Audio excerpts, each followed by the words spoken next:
The following is a presentation of the Missouri Sports Network.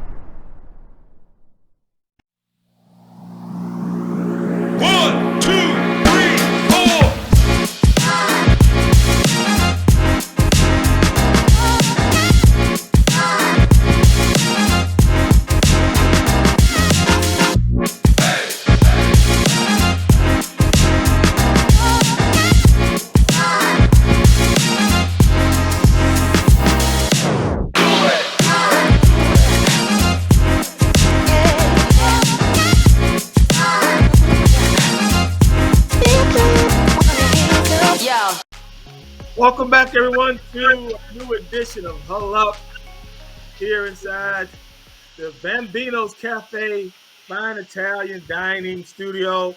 I'm with the fellas. That's right, on Missouri Sports Network. That's right. Big fella, Guy Newcomb, right next to him is Coach. Always going to be known as Coach. The favorite coach in Southwest Missouri State history, Darren Archer. Call him DA, people. He loves it when you call him that. I got a lot of other nicknames for him that have this initials, but AH and DS, but we're just gonna stay with DA for today. Fellas, how's everything going? How's it going? Springtime in Southwest Missouri. How you doing, DA? Talk to you, boy. Doing great.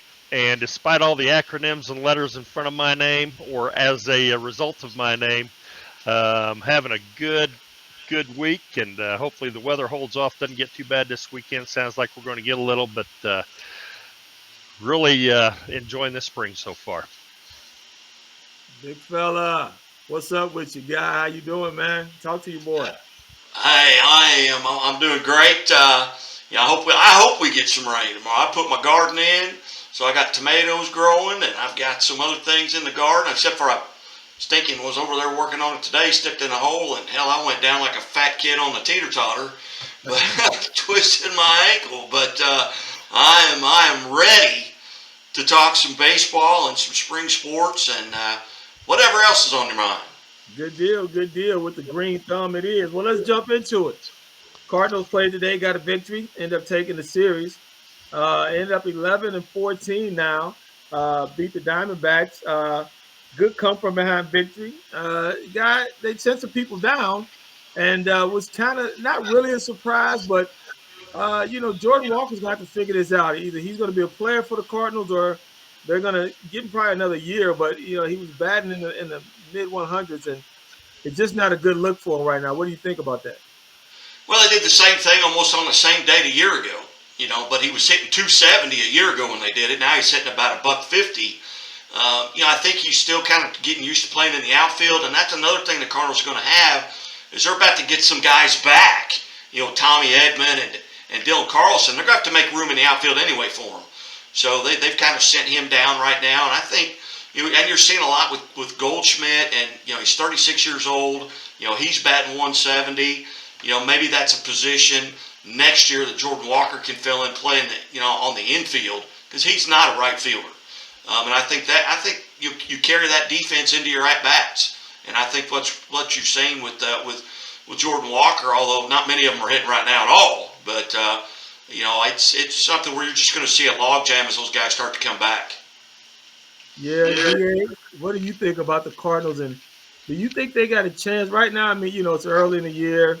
We're 4.5 out as we sit here right now. It's time we're on the air. You think they got a chance to make some moves with the lineup they currently have? I think with getting some guys back healthy is going to help. And a lot of people tend to forget that Jordan Walker is only 21 years old. In baseball terms, that's a pup.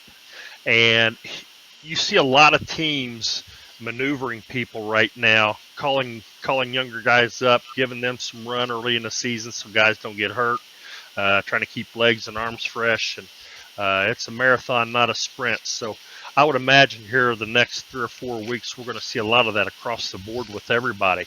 I know the Cubs are doing it. There's just a lot of teams that are, calling up some younger guys to give some veterans some rest and pulling down some younger guys to let them get some things figured out at the minor league level. And Yeah, I do. I think the Cardinals are in the are going to be in the hunt of things before it's all said and done. Their pitching is going to have to improve. They're going to have to get that figured out. But I think eventually their offense is going to come around and they're going to be able to put some runs on the board. It's just that, are they going to be able to keep runs off the board? Yeah, I agree with you. Victor Scott got sent back down also, and look. I've been watching the Cardinals a long time. We all have. Okay, there's a couple people that I see when they immediately come in, I go, game over, we're going to lose. And Palante was one of them. And I knew as soon as he got in, I go, man, it's over with.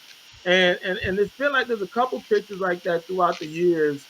Was like, man, as soon as they get in the game, there's no way we can win. But I want Victor Scott. I think he has a lot of talent. I think the Cardinals, the way they're constructed, are going to be fine. I think they're built for the long haul when we get some guys back. And we got to alleviate that pressure from some of them. But the Cardinals are I think they're kind of where who we thought they were going to be. But here's the surprise in the state: the Kansas City Royals. They are the shocking team right now. And it hurts me to say that. I promise you, I don't know, being from St. Louis is just like of that side of the state. I don't know where it comes from, but I respect Kansas City and the Royals and what they put together. Right now, it looks like they've turned it around. What are your thoughts, guys? Well, you're coming off of a team record, club record, 106 losses a year ago. Then they go out and they get Michael Walker, they get Lugo, they get guys on the mound, and then Reagan's had a tremendous season last year, even for a losing team. You go out, you sign Bobby Witt Jr. to that huge contract, so he's solidified. He's having an MVP caliber season. And Salvador Perez is still doing it. At the end of his career, he's going to be maybe the most famous Royal of all time. I know that sounds like a stretch when you got George Brett sitting there in the Hall of Fame.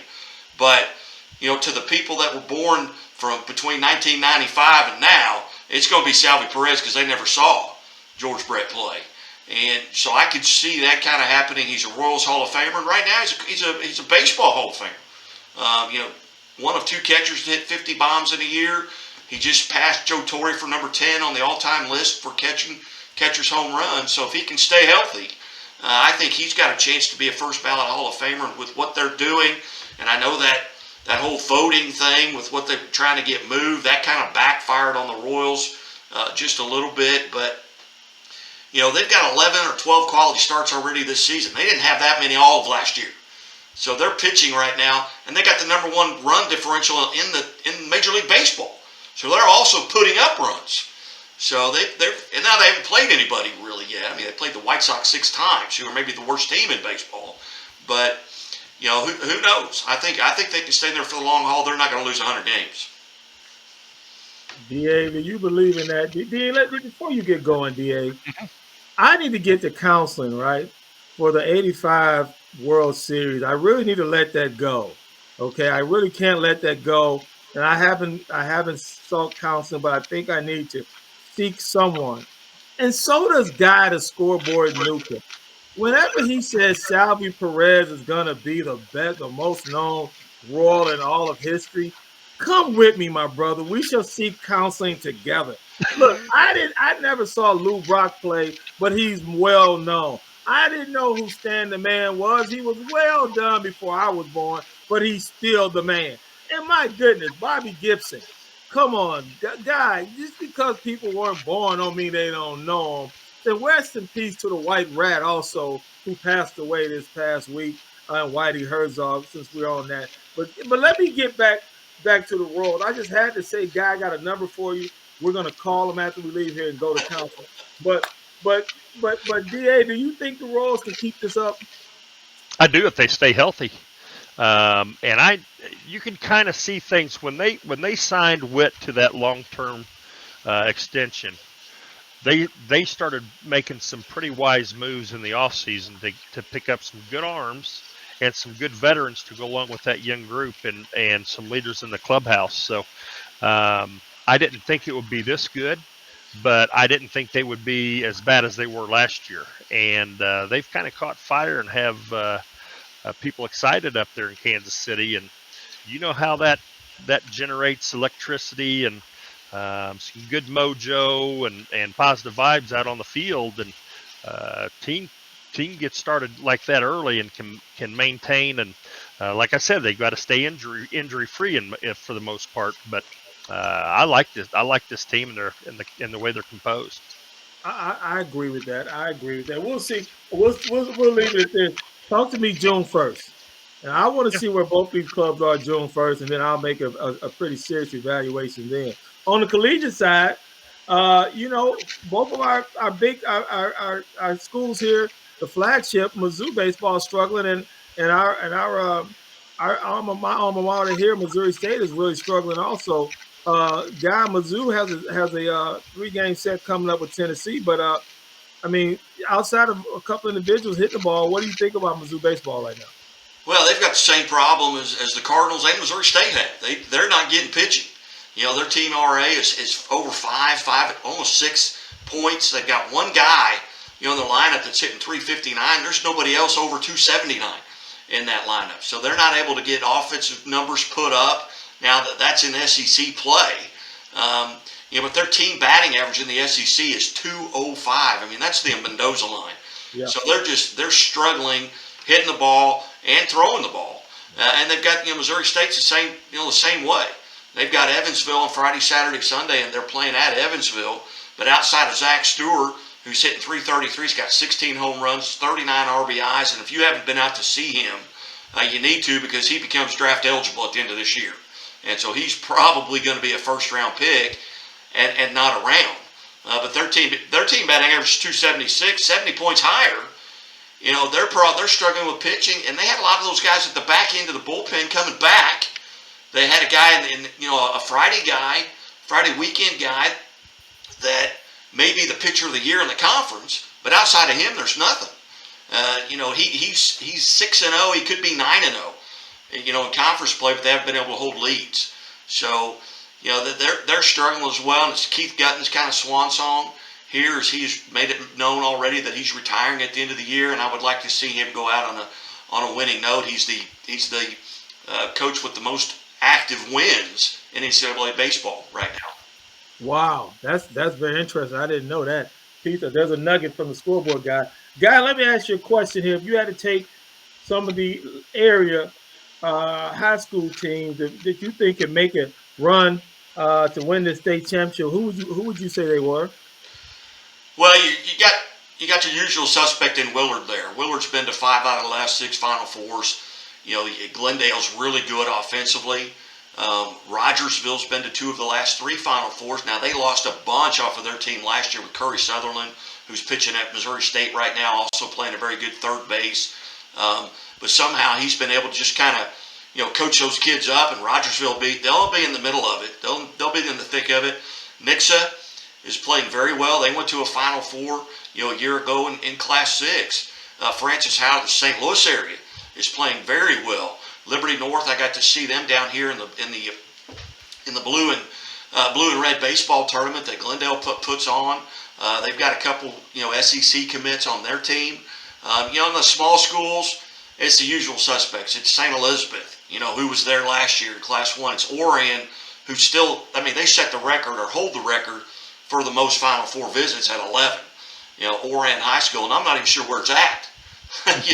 But so a lot of these teams are going to be able, and Iberia is another team that Ash Grove beat in the quarters last year, and they've got all of their team back this year. And Ash Grove, they're struggling a little bit. They're above 500, but they went 27-0 last year and won the state title going away. But they graduated 7 seniors. So you can't really count them out just because of their experience from last year.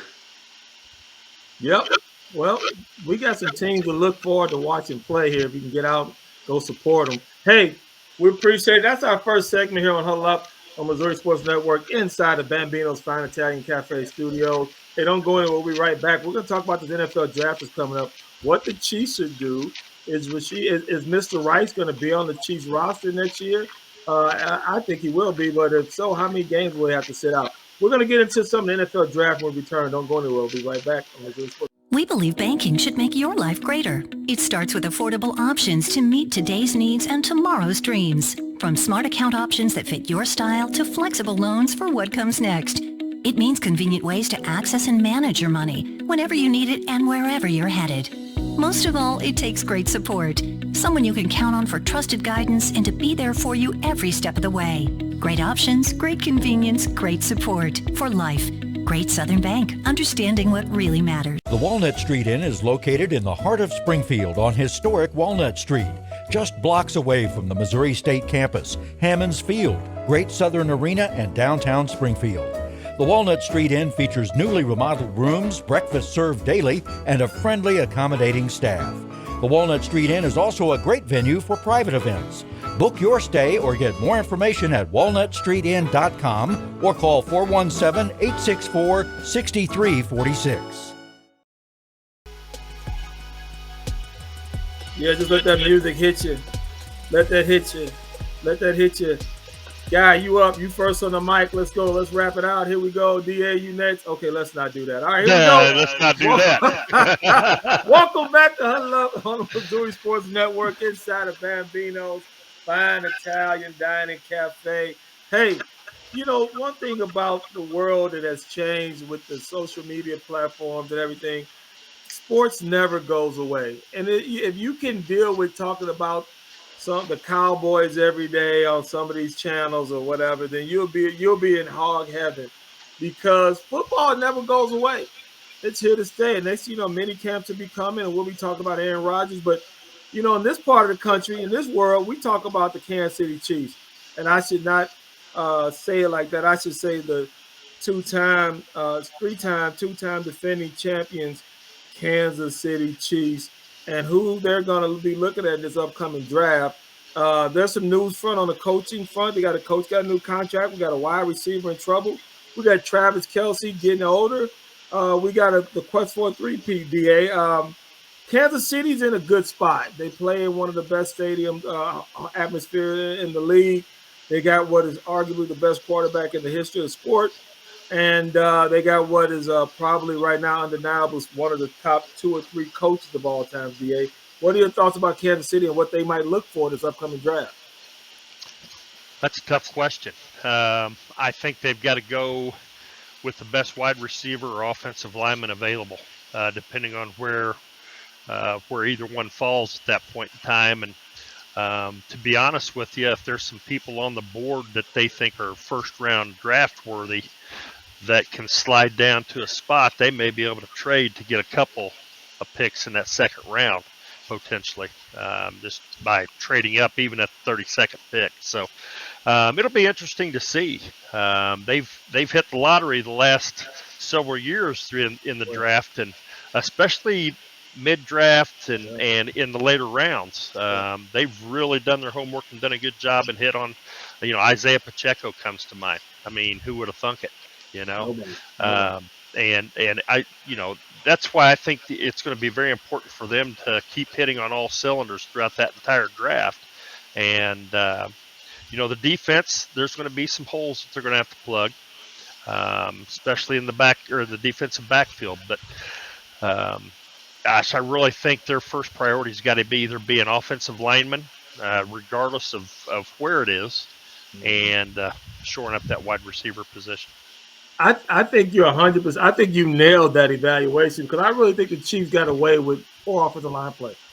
I think they overcame that. And if you look, they got some – I mean, there's some things that happened at the Super Bowl. If you watch that game again and go, man, they really got beat up, but they just got, Patrick Mahomes can overcome that. Guy, there's a couple things I want you to kind of, let our audience know what your thoughts are. Rashee Rice is one, and the loss of L'Jarius Sneed.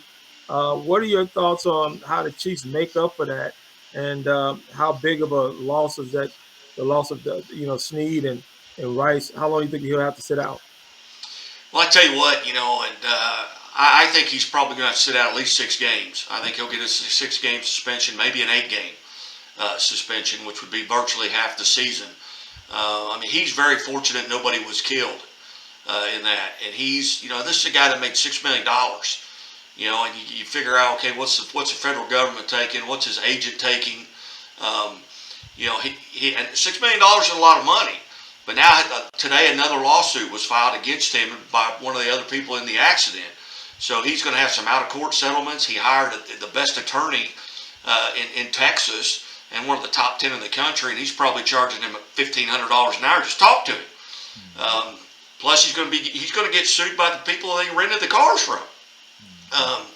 So there's a lot of things and it could have been very much worse. He's very fortunate that no lives were lost, including his own. But that's another reason maybe you look at a wide receiver. Going after. I don't know that that's a first-round pick unless they stay at 32. If a Joe Alt is available from Notre Dame, if he falls to maybe 10 or 12, maybe you try and trade up. And that's what they did with Patrick Mahomes. In 2017, they traded up to the 10 slot. They took Patrick Mahomes, and that worked out amazing for them. The problem they're running into now, nobody in the NFC is going to trade with the Chiefs. They're not going to let them trade up because they don't want them to get any better. If they trade up, Arizona's got the 4th pick. They're not going all the way to number 4. They just don't have enough equity. They've only got 7 picks in this draft. So maybe they trade out of the first round and try and build up some equity in the second round, and maybe they get that 3rd or 4th or 5th best wide receiver or best offensive lineman in that second round, or get them both there in that second round. But I think with them signing, extending Andy Reid through 2029 season, that's going to be Patrick Mahomes' age 34 season, which is kind of be on the back end of his, unless he needs more money, but he's making $500 million. So I don't know that he'll stay unless he wants to keep chasing rings. But I'm looking forward to this. This is kind of I don't know a lot about the draft. I'm a novice, but it's so exciting to kind of see what happens, what's going to happen the night before the draft, who's going to get traded. Mark Wilson just went to the Denver Broncos. They trade one Wilson for another, and Denver folks better watch out for their moms after what he pulled in New York. But it's going to be a lot of fun. I'm looking forward to it. Obviously, the 3 quarterbacks are going to go 1, 2, 3, and then after that, who knows? So with that being said, with the Snead, the Jersey, what do you think about them replacing him? How important on a scale of 1 to 10, just quickly, how important do you think he was to that defense? Oh, he was probably an 8. He was a guy that shut down wide receivers all season long, and I'm talking about the cream of the crop. He'd hold them to 1 or 2 completions, maybe a touchdown. He was very, very important. But I also think, with the defense being able to put pressure on the quarterback, that helps your defensive backfield out a lot, because the quarterback can't stand back there and there's not a lot of time to run routes. And I think that's another thing with Mahomes. If you go out and get a guy on the outside that runs end zone to end zone, they've got sideline to sideline guys that can catch the ball in the middle. But you go out and get that guy that can run end zone to end zone, Patrick Mahomes going to have a little bit more time. That's what makes that offensive lineman so much more important. I agree too, guys. If I had to ask you guys just real quick here, the quarterbacks that are going, this is a personal feeling. I've had my share of misses, but I've had a whole heck of a lot of hits too.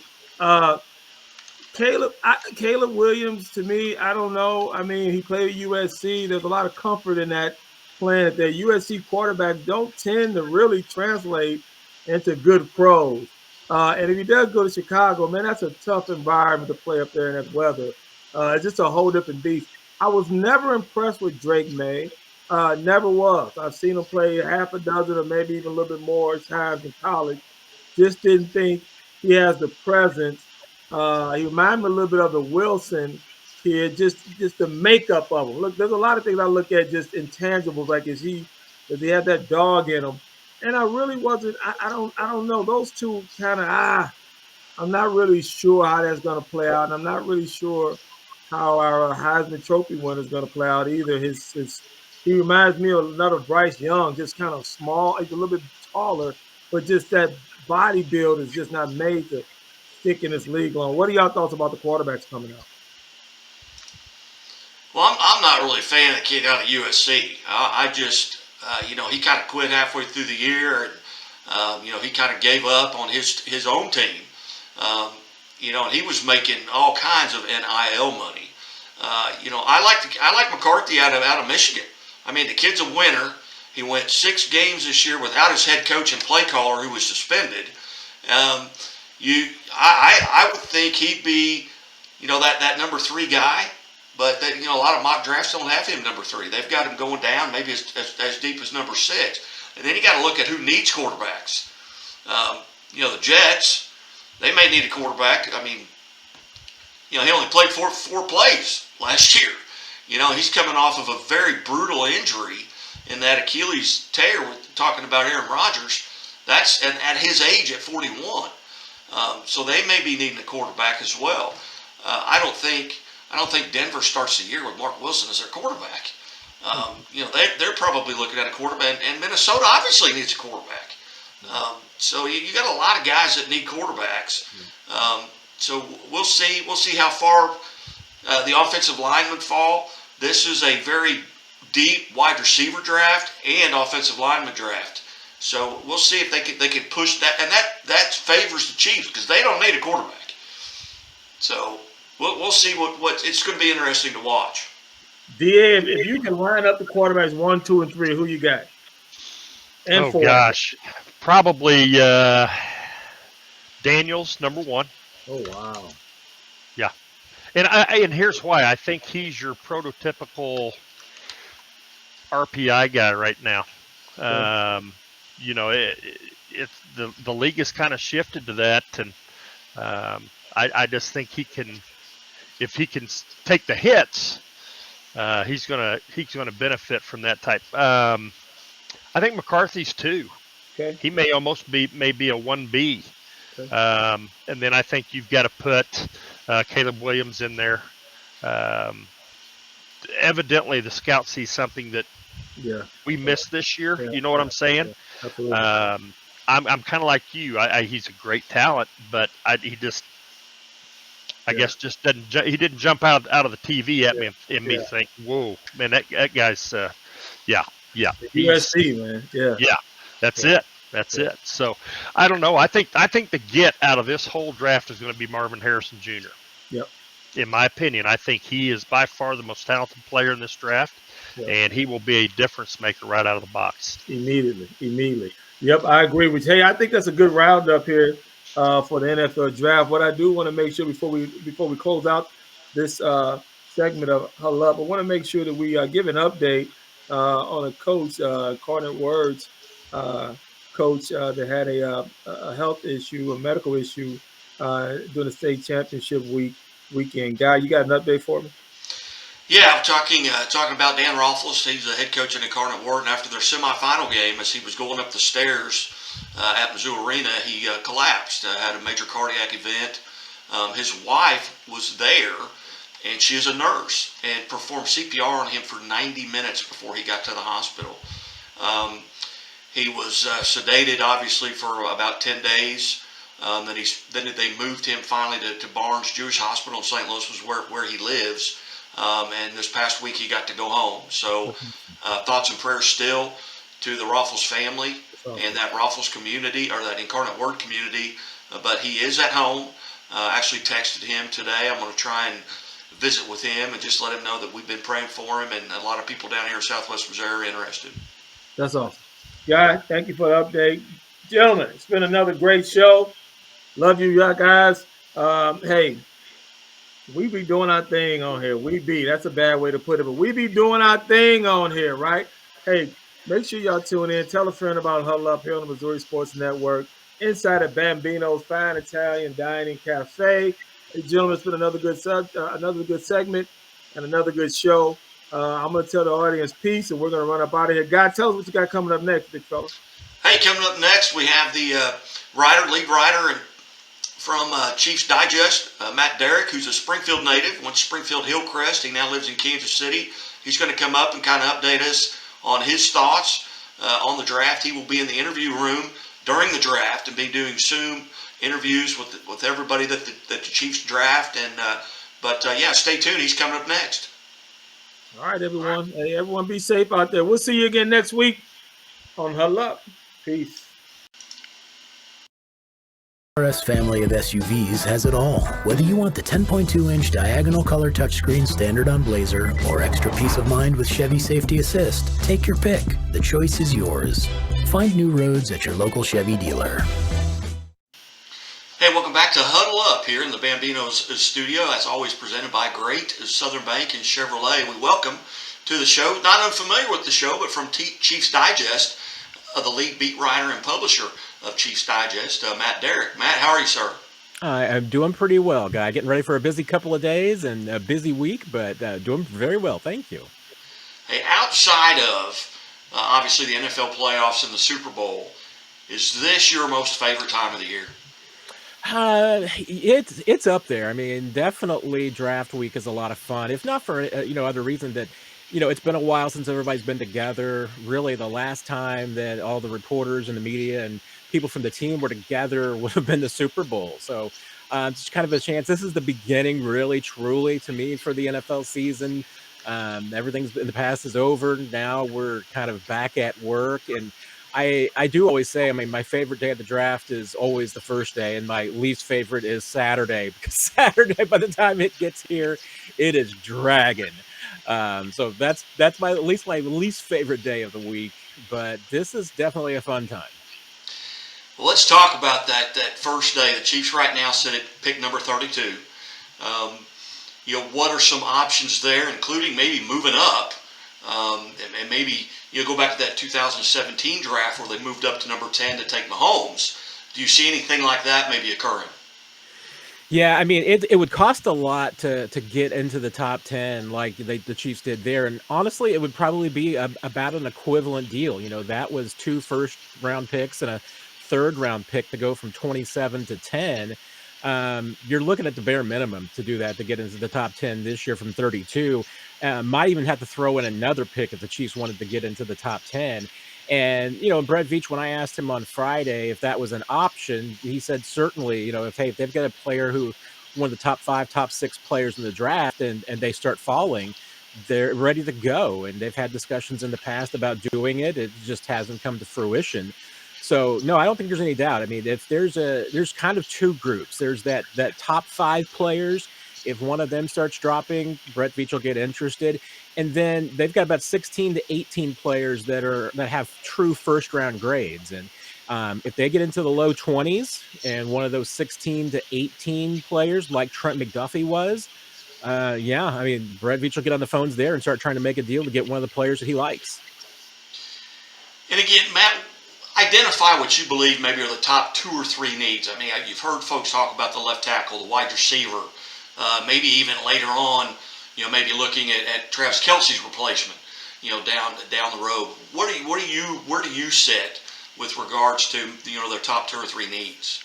Yeah, I'm with the consensus. Left tackle and wide receiver to me are the 2 biggest needs, and also because those are 2 of the deepest positions in this draft. I mean, if you're Brett Veach, you certainly have to, because you have the luxury of being able to go with the best available player. You don't have to reach. And anytime a team reaches for a player, it's almost always a bad pick. And the Chiefs have done that in the past.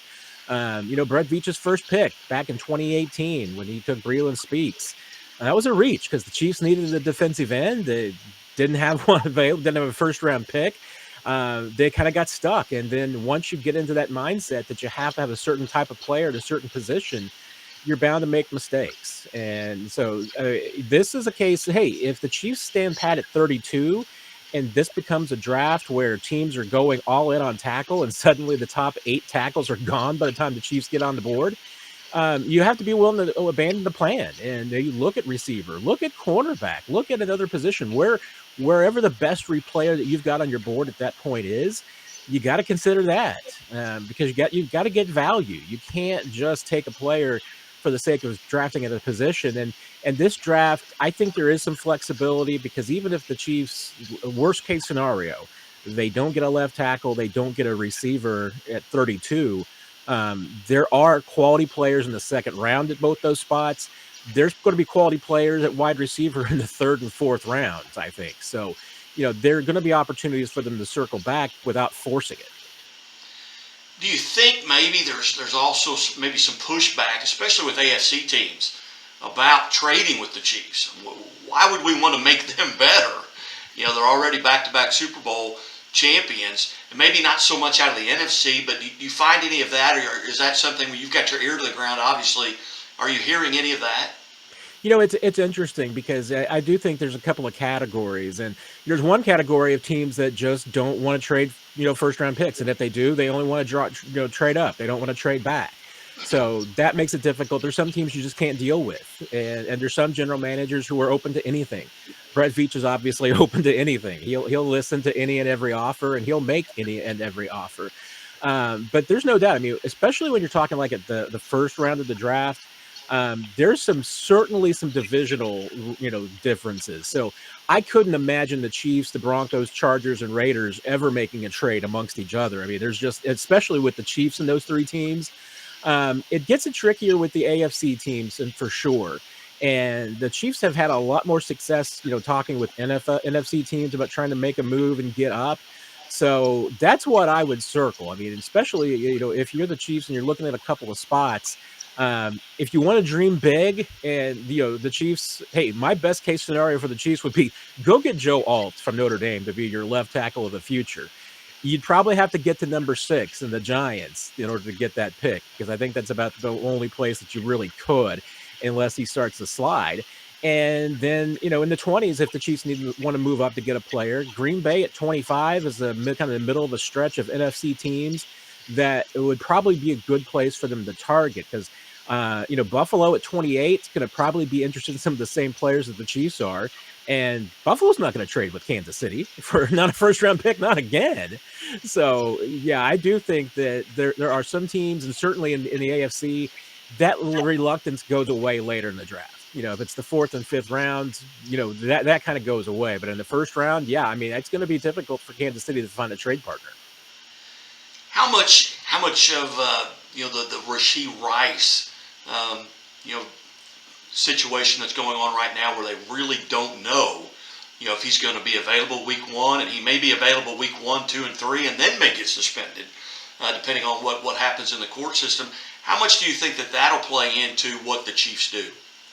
Yeah, I mean, it's hard to block it out. Veach acknowledged that it's bound to probably affect your thinking in some ways. But really, I mean, I think the Chiefs need to block it out. Unless there's new information that comes available, the Chiefs aren't parting ways with Rashee Rice. They're going to have him for at least 3 more seasons under his rookie contract. And the only thing you're really missing out on is going to be a series of games. He might get a 6-game suspension. Maybe it'll be 8. I mean, I think 6 is probably the most likely outcome at this point. But that could be in 2025 for all you know. So you really can't upend your draft board over 6 games. That's where, you really can't just say to yourself, wait a minute, we need a Rashee Rice replacement, and if we don't get this in the first or second rounds, there's trouble. That's how once again, we circle back to forcing a pick, and making a bad decision. And I think you go back to 2019, the Chiefs were in a similar spot, although it was a truncated timeline. Remember, it was during the first round, Thursday night, when stories broke about Tyreek Hill having some legal issues that he was facing. And the next night, the Chiefs take Mecole Hardman, who was kind of a Tyreek Hill clone, passed up on DK Metcalf because of that. And, had they been thinking differently, maybe Metcalf is the choice there. Maybe they go a different direction. Maybe they take a corner. But that was a case of certainly, the thinking about Tyreek Hill affecting your decision-making. So with Rashee Rice, I think obviously their best course of action is just to block it out of their minds and make the best pick for them going forward, and not worry about those 6 games or so that Rashee Rice might miss. You bet. And again, we're visiting with Matt Derrick. Matt Derrick is the lead beat writer and publisher of Chiefs Digest here on the Missouri Sports Network, MissouriSportsNetwork.com, where everyone has a home field advantage. All right, let's say you go to the Christmas tree, and you're going to pick one package, open up. Well, that first package, who do you hope is in there? Well, I've already given away mine. I mean, I think that, moving heaven and earth for the Chiefs to get a player like Joe Alt would solve so many problems. I mean, the Chiefs this week signed Andy Reid, through the end of the 2029 season. That's going to be Patrick Mahomes is going to be 34. Joe Alt is probably going to be blocking Patrick Mahomes for the rest of his career if you take him. So that would solve one problem that this team has perennially had now for a few seasons, and just solve it permanently, barring an injury. I think there's a few other places. I mean, it's obviously going to depend about how this draft unfolds, and the thinking on that just seems to change hour by hour. I could tell you right now, I mean, I'm hearing there might be 7 or 8 tackles going in the first round. That might change before Thursday night. Maybe it's going to be all of a sudden receivers. There's 7 of 8 of them going. We'll see. I think it's going to be an active night. But, yeah, if the Chiefs, want to get the player that they truly want, I don't think Brett Veach can stay pat at 32. I think he's going to have to move up into the 20s. Otherwise, you're probably going to be left with a less than palatable decision at 32. All right, to ChiefsDigest.com. What are your plans? How will folks follow along? And what are you going to be doing while the draft's going on? Yeah, I'll be at One Arrowhead Drive for all the press conferences, all the media availabilities. Probably start getting. I'll get alert really when the 4th and 5th pick is on the board to see if the Chiefs are ready to jump up. Not as ready as we were in 2017 when it seemed like they were going to be jumping up there pretty high to try and get a quarterback. But I think there's a possibility that Brett Veach might be pretty active. So around 7:30, 8 o'clock, might be paying more attention than I normally would when the Chiefs are picking at 32. But you'll be able to find follow along with all the action at ChiefsDigest.com. And we're also planning on having all of the media availabilities, which includes the Zooms with the new draft picks and also the area scouts on Saturdays that are sometimes hard to find. You're going to be able to find those on Chiefs Digest on the YouTube channel. So if you go there and follow us and subscribe to Chiefs Digest on YouTube, you're going to get a lot of content the next few days. Outstanding. Well, Matt, as always, we greatly appreciate you being generous with your time here on the Missouri Sports Network. Look forward to our next visit, and maybe early next week we can kind of pass out grades for the Chiefs. There you go. It's always good to catch up with you, Guy, and catch up with everybody back home. Hey, you bet. Matt Derrick, ChiefsDigest.com, back after this. This has been a presentation of the Missouri Sports Network. Thank you for tuning in.